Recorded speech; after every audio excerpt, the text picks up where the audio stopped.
네, 안녕하세요. 반갑습니다. 오게리 오명진 계리사입니다. 오늘부터 오게리의 보험 탐구라는 코너를 통해 여러분께 보험에 관한 정보를 좀 알려드릴까 하는데요.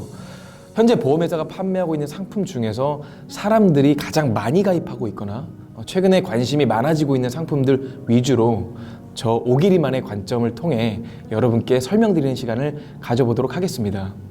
오늘 그 첫 번째 시간으로요. 생명보험회사에서 가장 많이 판매하기도 하였고 우리나라 보험의 시작이기도 했던 사망보험, 그 중에서도 보험료가 가장 비싸다고 얘기하는 종신보험에 대한 얘기를 먼저 시작해볼까 합니다. 비싸다고 얘기는 하면서 수많은 사람들이 종신보험을 왜 가입하는 것인지 상품의 보험료 구조 측면에서 한번 파헤쳐보고 정말 반드시 가입해야 되는 상품인지 되짚어보는 시간을 가져보도록 하겠습니다. 우선 종신보험이 어떤 상품인지를 설명드려야 할 것 같은데요. 종신보험을 정의함에 있어 여러분이 두 가지 요소를 먼저 아셔야 될 것 같습니다. 바로 보험기간과 보장 내용이 그것인데요.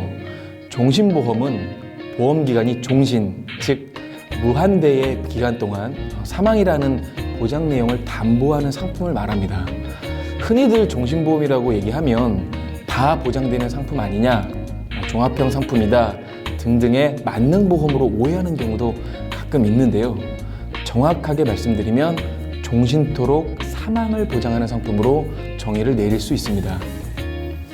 종신보험의 보험료는 경험생명표라고 하는 특정 기간 동안 사람들의 연령별 사망률의 변화를 분석하여 작성한 표를 토대로 책정하게 되어 있는데요. 현재 우리나라는 9차 경험생명표를 사용하고 있습니다. 90년대 혹은 2000년대 초반에 사용했던 3차 또는 4차 경험 생명표에 비해 사망률에 많은 변화가 있었습니다. 조기에 사망할 확률이 많이 줄어들고 평균 수명이 길어짐에 따라서 종신보험의 보험료가 점차 저렴해지고 있기도 합니다. 사실 종신보험은 예전부터 다양한 컨셉의 변화를 통해 많이 판매가 되어 왔는데요. 80년대 혹은 90년대 종신사망보험은 교육보험이라는 이름으로 많은 판매고를 올리기도 했습니다. 한 가정의 가장이 조기에 사망하는 경우 자식의 교육비를 책임져줄 상품이 필요하다는 컨셉이 그것인데요. 아무래도 교육률이 높은 우리나라 부모들의 정서를 자극시키기에는 좋은 소재가 아니었을까 생각을 하고요. 이후 2000년대로 접어들면서 교육뿐만 아니라 가장이 사망하는 경우 가족의 생계 전체를 책임져줄 수 있는 보장자산의 개념으로 확대가 되기 시작합니다.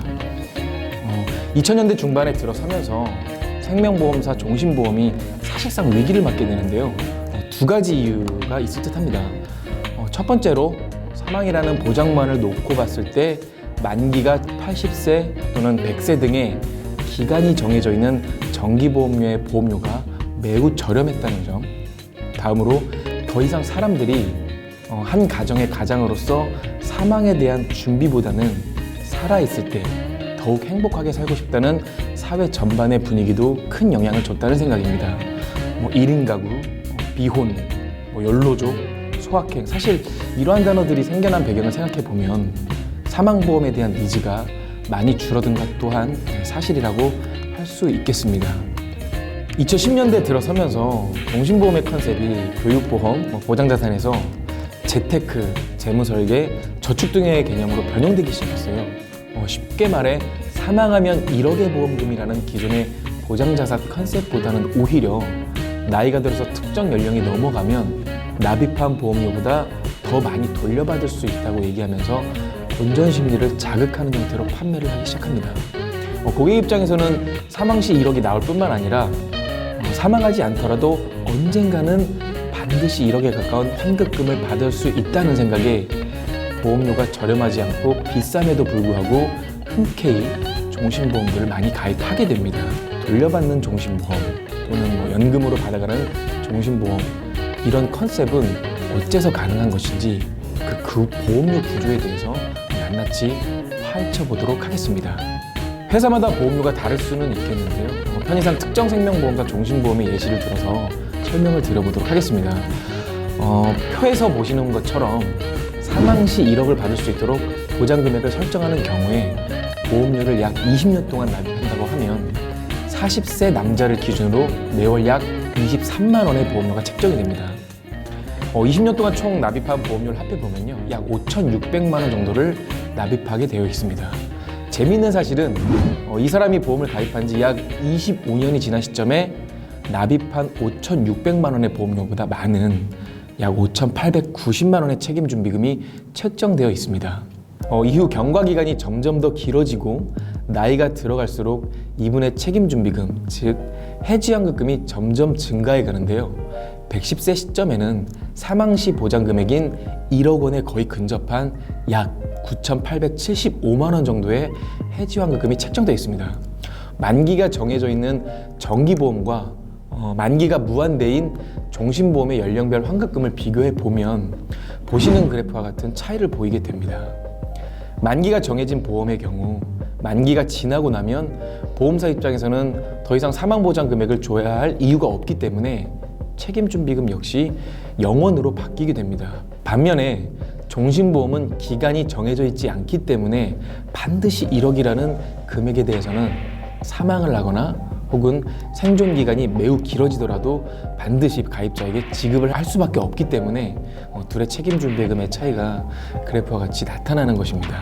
종신의 사망보험과 만기가 정해진 정기보험의 가장 큰 차이는 책임준비금의 그래프 변화를 통해 모두 설명이 됩니다. 만기가 정해진 사망보험은 종신보험에 비해 보험료가 저렴한 것은 사실이지만 만기가 지나면 돌려받는 금액이 없는 소멸성 보험이고요. 반면에 종신보험은 보험료가 굉장히 비싸지만 본인이 사망하거나 혹은 생존 상태에서 특정 기간이 지나고 나서 해지를 하게 되더라도 언젠가는 반드시 1억에 가까운 금액을 받을 수 있는 상품이다라는 생각에 많은 사람들이 가입하는 것 또한 사실입니다. 여기까지 종신보험의 보험료와 책임준비금이라고 하는 구조에 대해 만기가 정해진 정기보험과의 비교를 통해 알아봤는데요. 다음 시간에는 최근에 종신보험 판매 컨셉으로 각광받고 있는 저축 컨셉과 환급의 컨셉에 대한 얘기를 좀 해볼까 합니다. 사망보장을 내려놓고 저축 또는 환급이라는 컨셉을 강조할 수밖에 없었던 이유와 혹시 그 부분에 대한 문제점 혹은 고객분들 그리고 설계사분들이 경계할 부분은 없는지 다시 한번 살펴보도록 하는 시간을 가져보겠습니다.